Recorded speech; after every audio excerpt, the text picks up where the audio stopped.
The Samsung Galaxy S25 Ultra takes AI on phones to the next level with the ability to perform actions across multiple apps at once. It also delivers a superior camera experience along with crisp HDR video plus fantastic Snapdragon 8 Elite performance and super long battery life. I just wish QI2 wireless charging support didn't require a case. Here is the most ironic thing about the Galaxy S25 Ultra. The moment it launched, lots of people were calling out Samsung for copying the iPhone's design. But after testing this device, I actually think the S25 Ultra is the closest Samsung has come to convincing me to ditch my iPhone. The 6.9-inch display on the latest Ultra is brighter, the cameras are more versatile and arguably just better. And the S25 Ultra is packed with smarter AI features I wish the iPhone 16 Pro Max had, like the ability to perform multiple actions at once across apps using just your voice. And it's all wrapped up in a design that, while phone-like, is lighter than its main rival. Samsung did cut some corners with the Galaxy S25 Ultra. The S Pen no longer has Bluetooth, and the newly added QI2 charging support forces you to buy a compatible case. No magnets here, but overall the performance, battery life and AI smarts on the Galaxy S25 Ultra add up to the best Android phone I have tested and possibly the best phone period.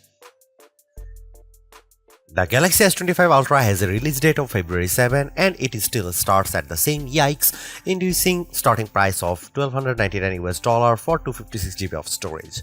You can upgrade to 512GB for $1,419 or 1TB for $1,659, but while pre-orders are still happening, you can get 512GB for the same price as 256GB and 1TB for usual 512GB price. Samsung is also offering up to $1,200 off, which includes up to $900 in instant trade-in credits and up to $300 in Samsung credits.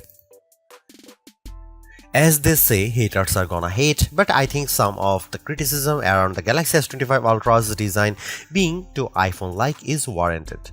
The sides are flat now just like the iPhone 16 Pro Max and the corners are rounded, which means the Samsung digs into your hand less than the Galaxy S24 Ultra. But I actually blame Samsung for not copying the iPhone enough. I am talking about the left and right edges of the design. They are too sharp for my taste and make the phone less comfortable to hold and use. Apple does a better job of beveling these edges so they are smoothed out. The titanium frame feels as sturdy as ever and the thinner bezels allowed Samsung to increase the screen size slightly from 6.8 to 6.9 inches. I also like the floating camera design on the back. It looks better than the iPhone 16 Pro Max's unsightly patch. Measuring 6.41 by 3.06 by 0.32 inches and weighing 7.69 ounces, the Galaxy S25 Ultra has nearly the same dimensions of the iPhone 16 Pro Max while being noticeably lighter than Apple's 7.99 ounces handset when I was holding both phones. The Galaxy S24 Ultra weighted in at 8.22 ounces while being slightly thicker 0.34 inches. The Galaxy S25 Ultra color options are not exactly wild. They are titanium black, titanium grey, titanium silver blue and titanium white silver. I tested the silver blue hue and I think it has just enough pop without being too in your face. If you are feeling more adventurous, Samsung.com is also offering online exclusive colors like Jade Green, Jet Black and Pink Gold. There's two design trade-offs I need to talk about here. One way Samsung cut down on the weight is a notable downgrade to the S25 Ultra that removes the Bluetooth radio from the S Pen. That means you can't perform air gesture like taking photos remotely. Though Samsung says it removed Bluetooth because not enough people were using the feature. The second trade-off is that Samsung Galaxy S25 Ultra has half-aged QI2 charging support. I say that because the magnets are not built into the phone itself. So if you want to easily attach two magnetic UI accessories like docks and car mounts, you are going to have to spring for a special case. The Galaxy S25 Ultra doesn't offer much in the way of camera hardware changes. The key upgrade involves the ultra-wide sensor, which gets a boost from 12 megapixel on the S24 Ultra to 50 megapixel. This means better detail in your shots as well as the promise of sharper macro photos. Otherwise, you get the same 200 megapixel main sensor, 50 megapixel 5x telephoto, 10 megapixel 3x telephoto, and 12 megapixel front shooter found on Samsung's previous Ultra model. Here are some camera samples of Samsung Galaxy S25 Ultra.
Sure, the Galaxy S25 Ultra is an iterative update, but Samsung has made big improvements where it matters most, including introducing AI features that will save you time and make your life easier. The ability to perform actions across multiple apps at once using your voice has the potential to change how we interact with our phones forever. But it's clear that Samsung needs to add more partners both for this AI agent feature and for things like Now Bar. I am less impressed with the Now Brief, and I wish Samsung had included QI2 magnets in the phone itself so you didn't have to buy a case to connect to magnetic accessories. But overall, I really like the Galaxy S25 Ultra. Its AI smarts, vivid display, mostly top-notch cameras, super smooth performance, and long battery life add up to a very impressive flagship, so impressive that I am tempted to switch to Android myself. Thanks for watching, see you in the next one.